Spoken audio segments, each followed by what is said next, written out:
State bank of India, बहुत farm भरना पड़ेगा, पूछताछ इंक्वायरी होगी तब निकलेगा। और पत्नी तुम्हारा जीवन साथी भी है, लेकिन पत्नियों को अपना गौरव समझना चाहिए। कितनी पत्नियां समझती ही नहीं कि मैं कौन हूं, बस इतना ही समझती हैं मैं इनकी मिसेज हूं, बस मिसेज, इतना ही समझती। लखनऊ में तो लेडीज यही बोलती मैं मैडम हूं इनकी, मैडम डमा डम डम।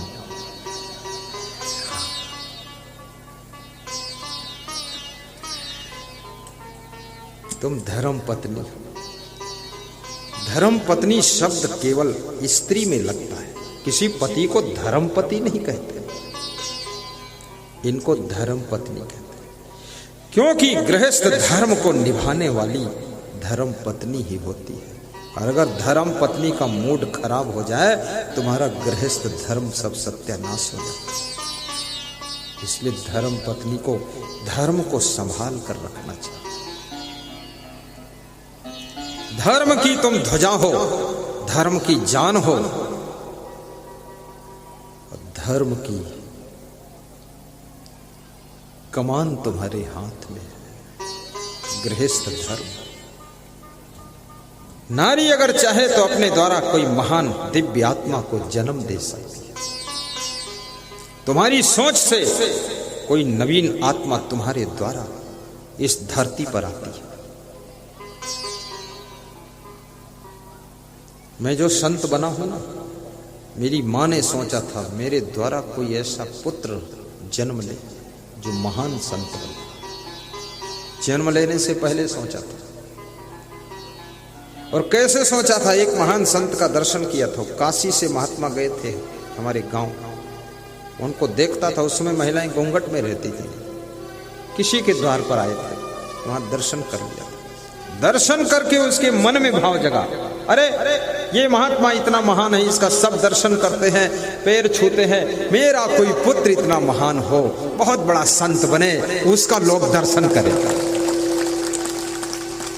ऐसा सोचा उसने, वैसा ही पुत्र जन्म लिया। तो जब मैं प्रवचन करता था मेरी माता जी सुनती थी बैठ करके, फिर प्रणाम करने आती थी दान दक्षिणा देने मुझे। मैं कहता था माता जी अपना जो मनी बैग है बटुआ खोलो, बड़ा नोट देना दान। जब माँ ज्यादा दान देगी तभी तो दूसरी माताएं देगी। हल्का मुस्कुरा देती थी, बोले ठीक है दे देंगे आपको। मैंने कहा आप खुश हो, महान संत जन्म लिया? बोले मैंने जितना महान सोचा था उससे भी ज्यादा महान तुम पैदा हो गए। जब आश्रम मां आती थी तो सब भक्त उनको ढूंढ कर उनके पैर छूते थे। अरे गुरु जी की मां, इतने महान संत की मां को नमस्कार करते थे। मां खुश हो जाती थी। याद रखना, बेटी की महानता, पुत्र पुत्री की महानता माता पिता के सम्मान को बढ़ा देती है। राम भगवान की महानता महाराजा दशरथ का नाम भी पैदा कर देती है, कौशल्या का नाम रोशन कर देती है। इसलिए बेटे और बेटी को महान कार्य करना चाहिए, वीरता के कार्य करो। अगर संसार में रहना है तो कलेक्टर बनो, एसपी बनो। अगर जगत में जीना है कोई बड़े अफसर बनो, मिनिस्टर भी बनो, उन्नति करो, बड़े बिजनेसमैन बनो। ये सुटर पुटर काम मत करो। 2 नमकीन के पैकेट धर के बेच रहे हैं, हाँ 4 पैकेट बिस्कुट के, बिस्कुट ले लो। क्या नाम है बिस्कुट का? लबझब है क्या? बड़ी दुकान खोलो, जो करो उसको बड़ा करो, छोटा नहीं। मैंने तो 4-6 साल सत्संग किया ही नहीं। कोई भक्त आता था तो मैं मिलता भी नहीं था, क्या जरूरत मिलने की। मेरे गुरुजी ने कहा सत्संग करना पड़ेगा आपको, आप सत्संग के लिए ही जन्म लिए, तुम्हें कुछ और काम नहीं करना, आश्रम नहीं संभालना, सत्संग करना। तुम्हारे सत्संग से सबका कल्याण। हमने कहा गुरु जी जब है मेरे तो मैं क्यों सत्संग करूं? अरे बोले गुरु है लेकिन गुरु आज्ञा दे रहा है इसलिए करो। तब 4-6 साल बाद सत्संग शुरू किया। जब शुरू किया मैंने, मेरा इरादा था कि बड़ा सत्संग करूंगा, जबरदस्त करूंगा, बिहार में भी करूंगा। तो बिहार में भी आ गया, धीरे धीरे पौड़ा आ गया। अब बिहार में दोबारा आऊं कि ना आऊं, बताओ बिहार वालों हैं? क्या बोल रहे हो? ना आओ। ये महिलाएं क्या बोल रहे? ये कहती हाय हल्ला हाय हल्ला। बोलो ये बेटियां इधर बहुत बैठी हैं, बताओ बेटियां बार बार आऊं कि बस खत्म कहानी? बार बार। हाँ तो ठीक है, तो थोड़ा ताली बजा के हंस के बोलो। पौड़ा में भी दोबारा आऊं कि ना आऊं? आना है, आना है। अब की बार देखो श्री आमोद झा ने मुझे ला करके सैंपल दिखा दिया, सैंपल 2 दिन का।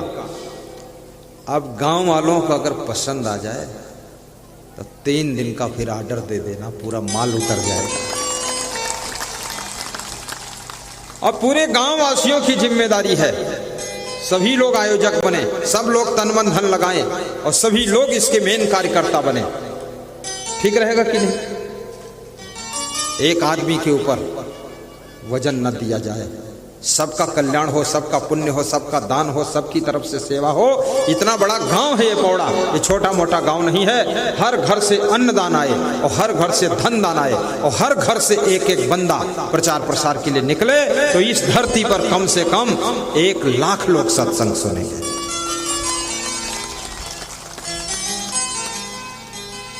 सब लोग राजी हैं पौड़ा वाले? ठीक 7 दिन बता रहे हैं झा साहब। वो सियाराम जी कह रहे थे कि तुम जाओ ही मत, इधर ही रहो, बवाल खत्म। बार बार कहीं वहां एमपी जाओगे, यूपी जाओगे। तो उनका भाई बोला हीरा लाल, अरे पूरी दुनिया कल्याण होना, खाली बिहार में कैसे रोक लो? वास्तव में नदी को रोकोगे तो बिजली की लाइट पैदा हो जाती है। पानी जो रुकता है बांध बनाकर, वहाँ फिर बिजली पैदा की जाती है और फिर उस पानी को नहर में डाल करके फसलें हरी भरी हो जाती हैं। तो गुरुदेव नदी की तरह बहते हैं, जितना ज्यादा रोक लोगे तो ज्ञान की बिजली भी पैदा हो जाएगी और जिंदगी में हरियाली खुशहाली आ जाएगी। बहुत अच्छा। क्या सुना रहा था मैं भूल गया, याद दिला। तुम तो हमसे ज्यादा भुलक्कड़ हो। अरे भूल क्यों जाओगे? क्रोधो वैवस्तो राजा तृष्णा वैतरणी नदी विद्या दुगा कामधेनु संतोष विद्या कामधेनु विद्या मित्रम प्रवासेश भार्य मित्रम गृहेश्चा व्याधि तत्शेषधम मित्रम धर्मो मित्रम मृतस्य च। तो नारी केवल पत्नी नहीं है, नारी मां भी बनती है। सबसे पहले बेटी के रूप में धरती पर अवतरित होती है, फिर बड़ी होने पर ये बहू बन जाती है, फिर ये मां बन जाती है, फिर ये भी सासू बन जाती है और फिर ये दादी मां बन करके संसार छोड़कर चली जाती है। नारी के पास बहुत डिग्रियां हैं, इसलिए माताओं बहनों को प्रसन्न रहना चाहिए। नारी की प्रसन्नता पूरे घर को प्रसन्नता से भर देती है। नारी की समझदारी घर को उन्नति की ओर ले जाती है और नारी की सहनशीलता पुरुषों की चिंता को मिटा देती है और नारी का पुरुषार्थ घर की गरीबी को मिटाने में मदद करता है। इसलिए नारियों को जागृत होना चाहिए। ये मत समझो कि केवल मैं घूंघट में रहने के लिए पैदा हुई हूं, तुम पूरा डेवलप करने के लिए पैदा हुई हो, घर को धन्य करने के लिए पैदा हुई हो।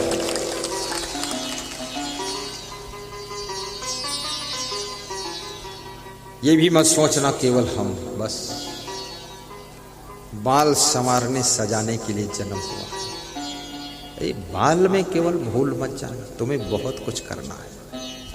महारानी लक्ष्मीबाई भी तुमको बनना है, मां कौशल्या बन करके भगवान राम को भी जन्म देना है, यशोदा बन करके कृष्ण का पालन पोषण करके यश को प्राप्त करना है, वीर माता जीजाबाई बन करके वीर शिवाजी को भी जन्म देना है, धर्म की रक्षा के लिए, देश की रक्षा के लिए सुखदेव और भगत सिंह को भी पैदा करना है। ये तुम्हारी जिम्मेदारी है, तुम साधारण नहीं हो, इस भारत देश की गौरव हो, इसकी महिमा हो।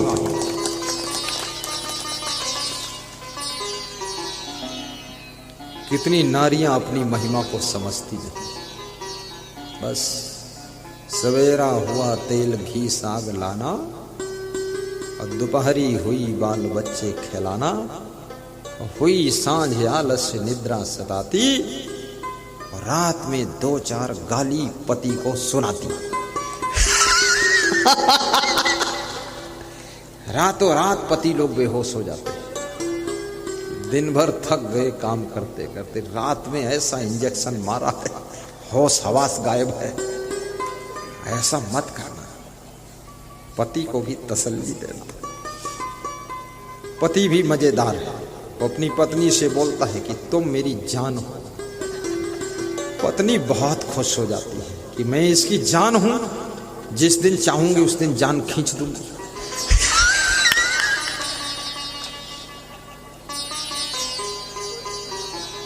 एक स्त्री ने अपने पति से पूछा, तो हमको कितना मानते हो? बोले, हम तुमको अपनी जान मानता, तुम मेरी जान हो। अच्छा, मैं तुम्हारी जान